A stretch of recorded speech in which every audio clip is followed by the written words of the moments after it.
Hello, I'm from the United States Postal Service. For more than 200 years, you've counted on us to deliver your mail on time. Neither rain, nor snow, nor sleet, nor hail has kept us from doing our job. But now, for the first time in history, there's something that does. Bullshit.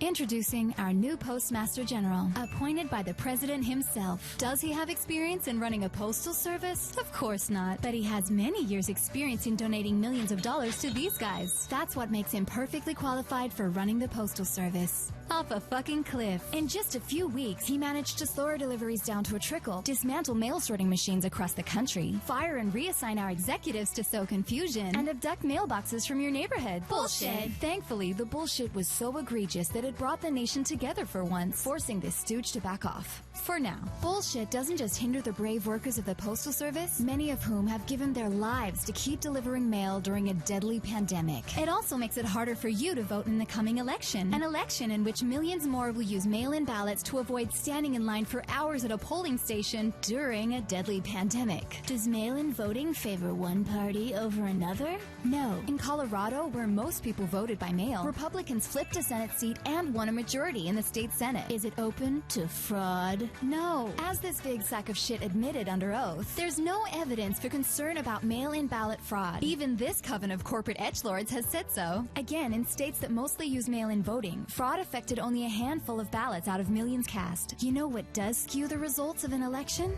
Not voting, which is what all this bullshit is designed to do by eroding your trust in mail-in voting. Bullshit. Some say we need more funding to do our job, but what we really need is less bullshit. And since there's little chance of that, here's how you can ensure your vote is counted in November. Remember how you learned to flatten the curve of the virus so our healthcare system could cope? Well, now it's time to flatten this curve to ensure your postal system can cope with the unprecedented demand for mail-in ballots. You can do this by following these simple steps. First, make sure to check your registered to vote. You can do that here. If your state allows it, vote early. If that entails requesting a mail-in ballot, request it today.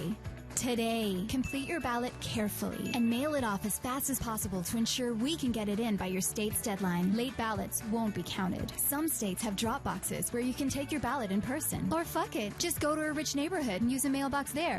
It'll arrive on time. None of this favors any one party over the other, but it will ensure that whoever wins the election, we can still claim to be a democracy after this November. U.S. Postal Service. We deliver for you in rain, snow, hail, and even bullshit. Authorized by the Department for Delivering Mail, and also arresting con men on luxury yachts.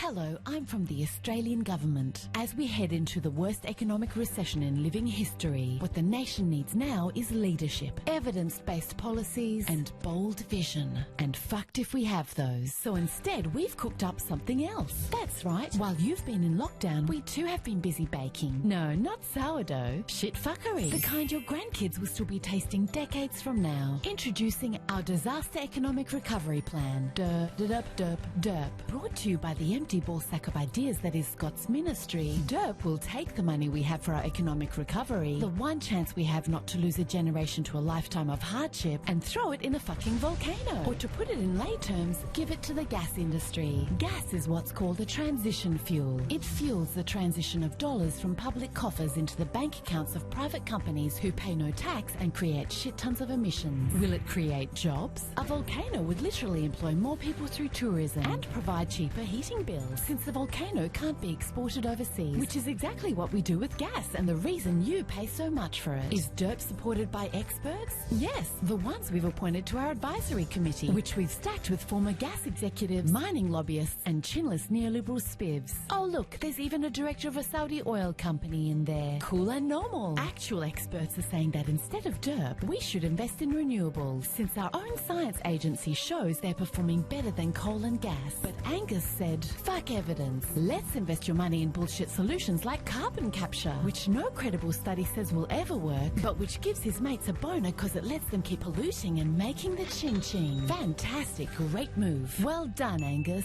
Others are saying we should look to history for answers. Remember that time the US government ended the Great Depression by spending massively on a strong social safety net and employing people to build shit tons of stuff? Bridges, roads, hospitals. If only there were an urgent need today for a similar nation-building project tech, such as decarbonising our economy, which would bring back to our shores high-tech manufacturing jobs, employ millions, and at the same time ensure a living planet for our children. Nope, can't think of one. Besides, we can't afford all that. Well, we could pay for it with the money Josh found behind the couch last week after realising he underestimated JobKeeper by $60 billion. Whoops. And there'd still be enough left over to bail out all those who missed out and not cut New Start back to poverty levels. But why do all that when we can subsidise an industry that manufactures fuck all, apart from holes in the ground and continent-scale bushfires?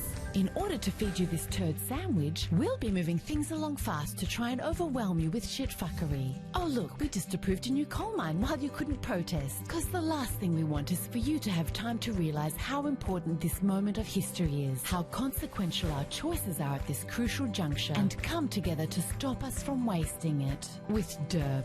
Join us next week for more shit fuckery we cooked up while you're in lockdown, like our handout to renovate rich people's homes instead of public housing and those who lost theirs in the fires. Australian government. Lol, we're going to get us all killed.